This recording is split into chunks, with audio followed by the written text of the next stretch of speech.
Howdy y'all, Bush51 doing Let's Play Legend of Zelda Majora's Mask. Alright, in the last part, we took care of a bunch of stuff, and in this part, we're going to be continuing with more stuff. Mostly a side quest. Alright, so, what am I doing in Goron Village? You might be asking. Well, what we gotta do is, we gotta go get, a powder keg for this next part that we need, and it seems as though, once you reset the days, you don't have the right to use a powder keg anymore. So, what you have to do is, we have to go back here and do all of this. Reason you can do this now is now that you have fire arrows. Also, yeah, a good tip for right now would be bring lots of arrows because you're gonna need them. We melt that, and since Goron Link is too fat to jump, we gotta jump up as Link. Okay, let's switch to Goron Link because it won't talk to us otherwise. So now basically what I'm gonna do is, all you have to do is just the same exact thing that you did before to open up the Goron racetrack. So what I'm gonna be doing actually right now, aside from showing this part right here that I'm doing it, is I'm going to cut this whole little thing because you guys don't need to see it. So what's going to happen is I'm going to give this a try again and blow up the boulder Goron racetrack, blah blah blah, drop the thing, and like I said, same thing we had to do before. So what's going to happen is I'm going to cut right after he's done talking to me and tell me all this nonsense, so I'll be right back after I go blow up the boulder. Alright, see you guys in just 1 second. Also, fun fact, I'm not sure if I mentioned this or not, but when you shoot a powder keg with an arrow, it explodes immediately instead of waiting for the fuse. Pretty sure I mentioned that, but just in case if I didn't. Alright, and now I'm going to meet you guys back at the large Goron. Be there in just 1 second. I'm sorry for all the cutting. There's going to be a lot of cutting in this video. It's very time heavy, so I apologize ahead of time. So yeah. Sorry, guys! Alright, so now that we're back here, we're going to get ourselves a license, pretty much, to use powder kegs. It looks like you managed to succeed. Knowing your skills, I feel fine letting you handle powder kegs on your own. It was bad of me to put you through such a dangerous test. I want you to take this as an apology. And now we get a powder keg that we can actually carry around and use. And now that we can, I'm pretty sure we can also buy one from the shop if we need the bomb shop in Clocktown. If you shoot one with arrow, it'll explode, blah blah blah. Okay, so now what we're gonna do is we're gonna leave this little cave area here. And we're going to want to head over to Milk Road by way of Song of Soaring. Because that is where our little side quests are going to start. I'm not entirely sure how much of this side quest we're going to be able to take care of in one video. I mean, I know there's no real time limit except for like half an hour or something weird like that, but I don't want to make you guys sit through a whole bunch of stuff all at once, especially, you know, since it can get a little bit tedious, this side quest here. But, you know, we're gonna play it by ear and see how it goes. So now we're back in Milk Road. I'm not sure if you guys remember this fella over here trying to crack this rock open. But it seems someone dropped a boulder on the way to Romani Ranch. So no one can get there, no one can leave, that sort of thing. And what do you have to say, pal? Someone was up to no good mischief and blocked the road to Romani Ranch. I'm sorry, I'll remove it quickly. Normally what would happen is, he'll finish this by the end of day 2. And you'll be able to go in on day 3. Unless, if you have yourself a powder keg. If you have yourself a powder keg, you can get in here on day 1 and start the quest we're about to start. So, back up a little bit. This guy's freaking out. Oh, what did you drop the bomb for? What? I thought I could break it. Nah, I don't think you can break it as well as this powder keg. So, let's see. Switch to Mini Link here. No more powder kegs. I don't think we'll have to use powder kegs for the... okay. I don't know what happened there, but alright. Anyway, I don't think we're gonna have to use powder kegs for the rest of the game. I'm not sure about that, don't quote me. We'll see about that. Alright, so, Bunny Hood, just because. ... Hey, as long as it's open to traffic, it's fine. Aha, you feel inferior to a child because I blew up a rock with a giant bomb. Ahaha! Alright, so now we're actually gonna enter one of my favorite parts of this game. Romani Ranch. Now, if there's one thing I like to say about Zelda, it's that this theme is my absolute favorite Zelda theme. It's actually one of my favorite video game songs of all time, but the Lon Ranch, Romani Ranch theme is my favorite Zelda track, I'm pretty sure, of all time. It's just so soothing and calming. It reminds me of my dad, because my dad used to work on a farm, and yeah. But, what's that noise you hear in the background? It sounds like a horse. Look! A little puppy and a girl. Isn't that your horse?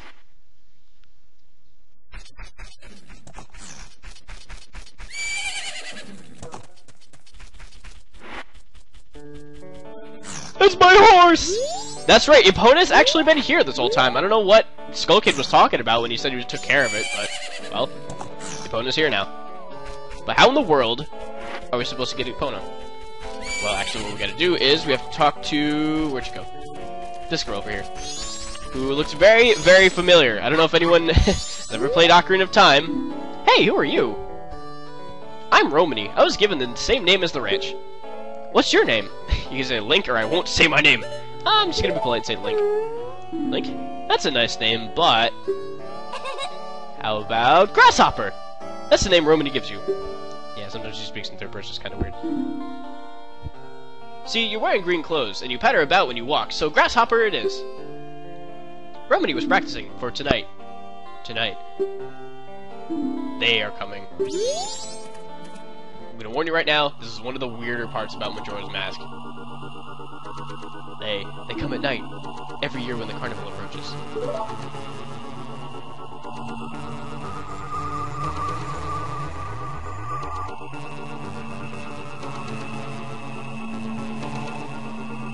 They come riding in a bright, shining ball. A whole lot of them come down.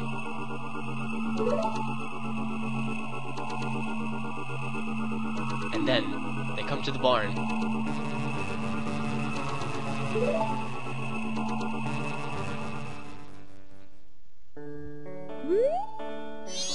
My older sister won't believe me, but Romani must protect the cows! Hey, Grasshopper, I'm recruiting for assistant right now. You're a boy, won't you try? Sure, why not? Great, now that's the spirit, Grasshopper. Okay then, I'm going straight into my strategy. They'll appear all over the ranch. They'll aim for that barn and approach it slowly, so hit them with arrows so they can't get in. You got that? And you mustn't leave the ranch. Grasshopper, let's practice right away.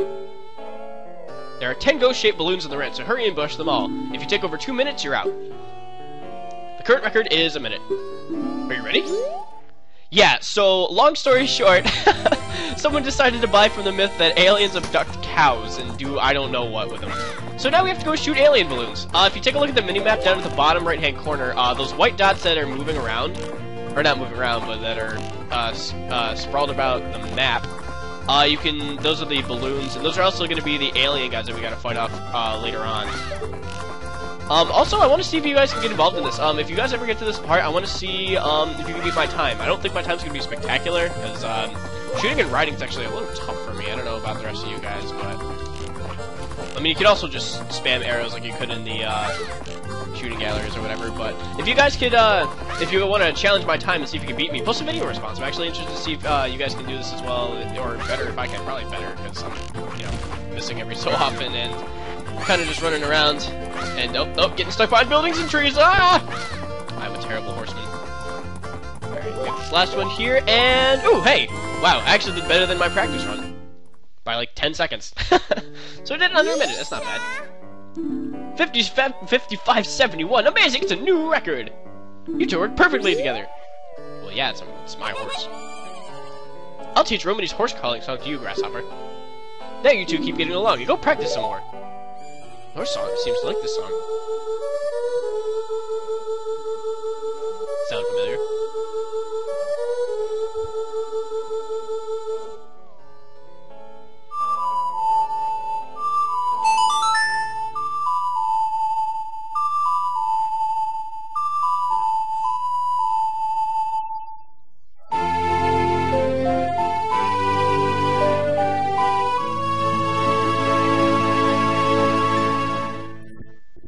It is Epona's song, the song of two who are bound by trust.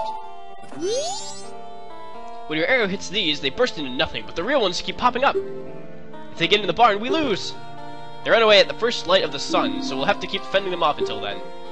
Did you get that? Yup. The operation starts tonight at 2. I'll be waiting in the barn. Don't be late!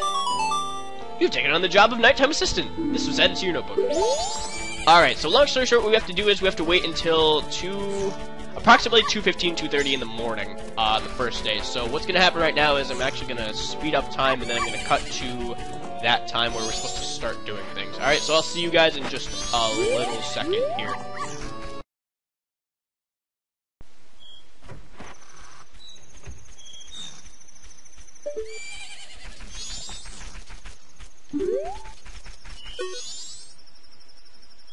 It's almost time. You take care of things outside, Grasshopper. If you have a map, watch your map carefully. Okay? Whatever happens, do not let them get into the barn. They'll come from behind the barn, too, so watch out. If you run out of arrows, we have crates of them near the house, so stock up when you need to. Ladies and gentlemen, the aliens are coming. In about, I'd say, 2-3 minutes. In game time.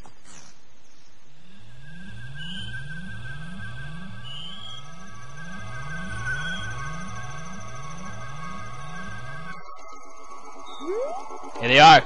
And you're supposed to keep them off of your barn here from about 2:30 till 5:30 in the morning.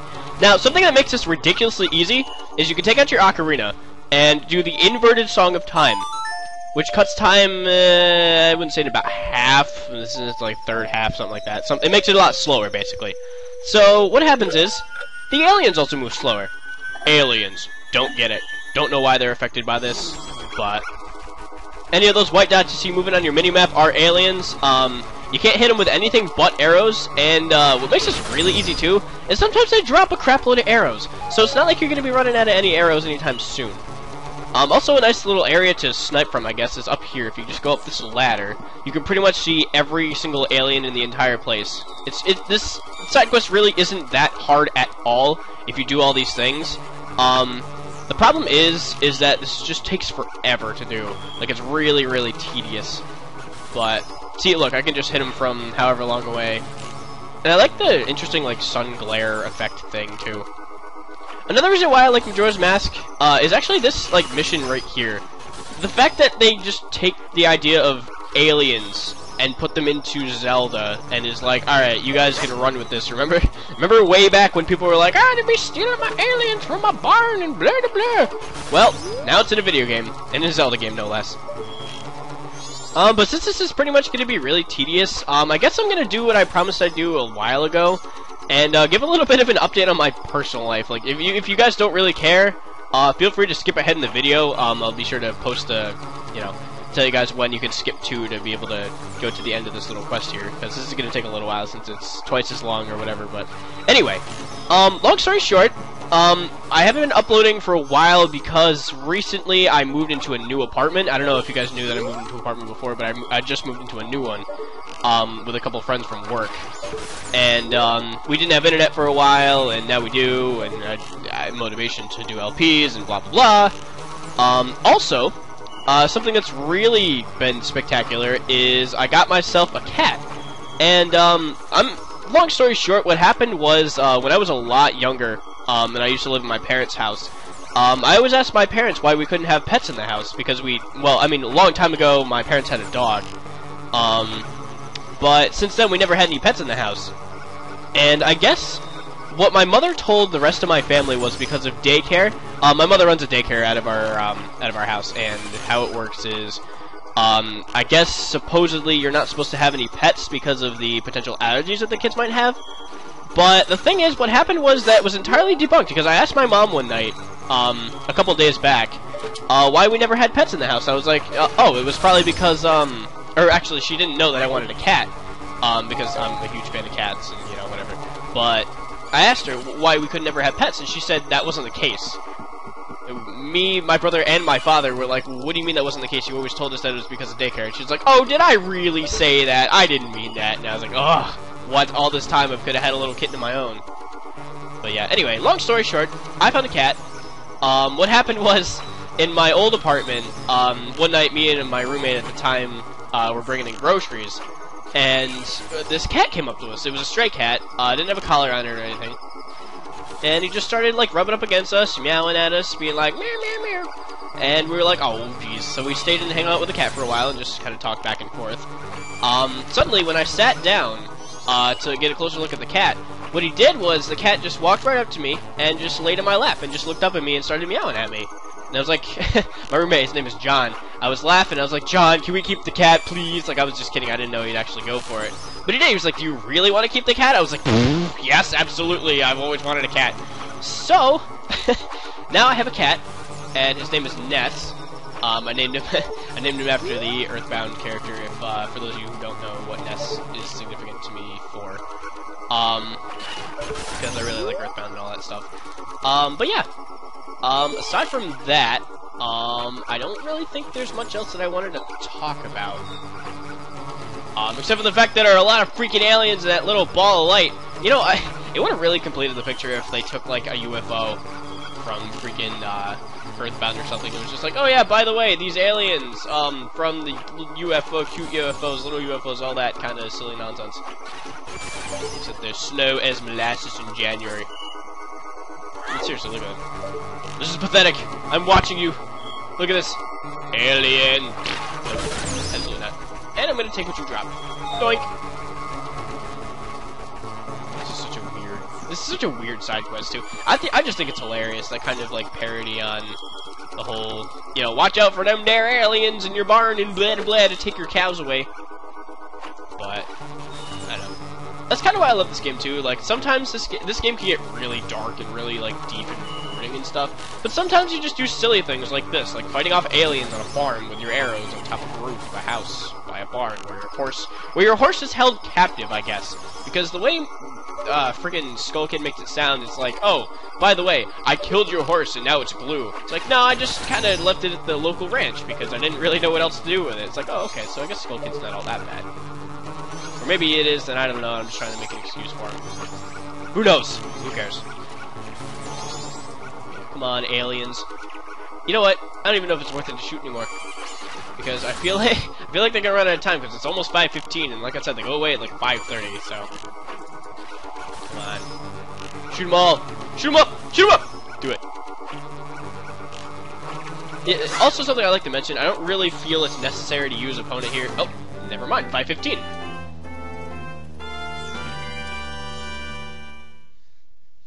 And now they're gone till the next carnival, or hopefully never again. We did it. We won. Thank you. Thanks to you, the cows are giving thanks too.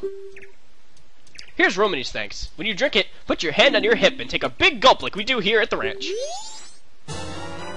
Alright, we got a milk bottle. Also, we got bottle number 3. We recover 5 hearts per gulp, and it's got 2 gulps in it. It's almost time for my sister to get up, so I have to get back to bed. See you later, little hero. You helped the ranch girl and saved the cows. This was added to your notebook. Hooray! I saved the cows and the little girl, and yay. Alrighty, but I think that's all that we're going to be doing for today. So yeah. What we did is we took on some aliens and got ourselves a bottle and a powder keg license. And next time, we're going to be continuing more stuff in Romani Ranch. Alright, until next time, guys, Bush51, peace out.